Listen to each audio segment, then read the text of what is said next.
रात के 12:30 बज रहे थे। चांद बादलों के पीछे छिपा हुआ था और शहर की सड़कें सुनसान पड़ी थीं।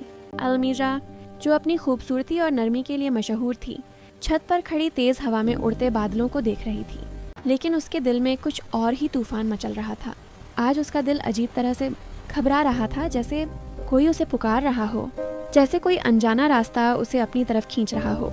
अचानक उसके कानों में एक हल्की सी सरगोशी गूंजी। आओ, मैं इंतजार कर रहा हूँ। वह चौंक कर पीछे मुड़ी। कोई नहीं था, पर वह आवाज़ उसके दिल में उतर चुकी थी। वह बिना सोचे बिना समझे घर से बाहर निकल गई।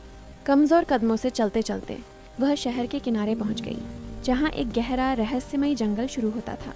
लोग कहते थे कि इस जंगल में पुरानी आत्माएं रहती हैं और रात में वहां जाना सुरक्षित नहीं। मगर अलमीज़ा जैसे बेहोशी के आलम में थी। जंगल में कदम रखते ही हवा बदल गई, ठंड बढ़ गई। घने पेड़ों के बीच का अंधेरा जैसे उसे घूर रहा था। पत्तियां सरसराती थीं, जैसे कोई छुपा हुआ राज कह रही हो। कुछ देर बाद उसे महसूस हुआ कि कोई उसके पीछे पीछे चल रहा है। उसने तेज कदम बढ़ा दिए। फिर उसने महसूस किया जैसे जंगल उसे रोकने की कोशिश कर रहा हो। बेलें रास्ते में गिर रही थीं, टहनियाँ उसके कदमों तले टूट रही थीं, जैसे हर चीज़ उसे चेतावनी दे रही हो, वापस जाओ, देर मत करो। लेकिन अलमीज़ा चलती रही, आगे और आगे। चलते चलते वह एक खुली जगह पहुंच गई, जहां चांदनी पेड़ों के बीच से छनकर ज़मीन पर चांदी जैसी चमक बिखेर रही थी। और वहां एक बूढ़ा व्यक्ति बैठा था। वह बेहद शांत था। गहरी आंखें, चेहरे पर हल्की सी रोशनी, लंबे सफ़ेद चौगे में लिपटा हुआ। उसके आसपास एक नरम सी चमक थी, जैसे चांदनी उसी के भीतर से निकल रही हो। अलमीज़ा का दिल जोर से धड़का। तुम आ ही गई, बूढ़े ने कहा, जैसे वह जानता हो कि वह आज ही आएगी। अलमीज़ा डरते हुए बोली, आप कौन हैं? मुझे क्यों बुलाया? वह मुस्कुराया, तुम खुद ही आई हो।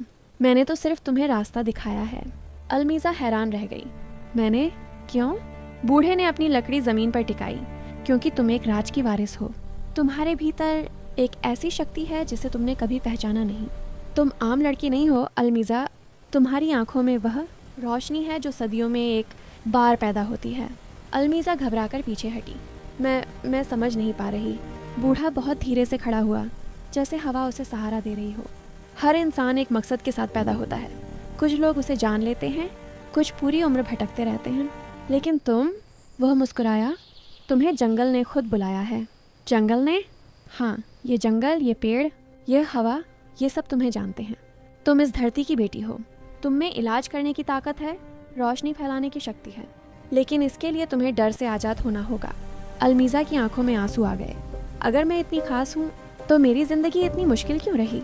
बूढ़े की आंखों में सदियों का दर्द और सदियों की समझ चमक उठी। क्योंकि हीरा हमेशा पत्थर में छिपा होता है। रोशनी पैदा करने के लिए अंधेरा ज़रूरी है। ज़िंदगी ने तुम्हारे साथ जुल्म नहीं किया, तुम्हें मजबूत बनाया है। कुछ पल के लिए जंगल एकदम शांत हो गया, जैसे वह खुद यह सच सुन रहा हो। फिर बूढ़े ने हाथ बढ़ाया।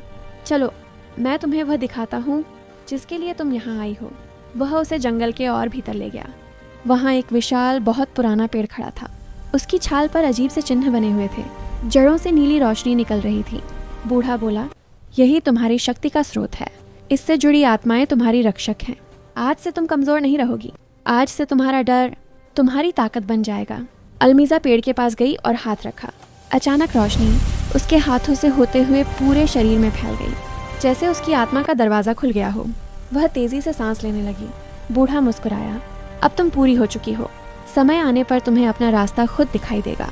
फिर अचानक बूढ़ा धुंधला होने लगा, रोशनी बिखरने लगी। अलमीज़ा घबरा गई। रुकिए, आप कौन हैं असल में? उसकी आखिरी आवाज़ आई। मैं तुम्हारा रक्षक था और अब तुम अपनी रक्षा खुद कर सकती हो। याद रखना, तुम रोशनी हो। और वह प्रकाश बनकर आसमान में विलीन हो गया। अलमीज़ा अकेली रह गई, पर पहली बार उसे अकेलापन महसूस नहीं हुआ। वह मजबूत महसूस कर रही थी, जैसे उसके भीतर कोई नई रोशनी जाग गई हो। वह मुड़ी, जंगल की तरफ देखा और धीरे से कहा, अब मुझे डर नहीं लगता। सुबह जब वह घर लौटी, उसके चेहरे पर अजीब सी शांति थी। लोग उसे देखकर हैरान थे, जैसे उसका डर, उसका बोझ सब कहीं गायब हो चुका हो। वह अब सिर्फ अलमीज़ा नहीं थी, वह जंगल की बेटी थी।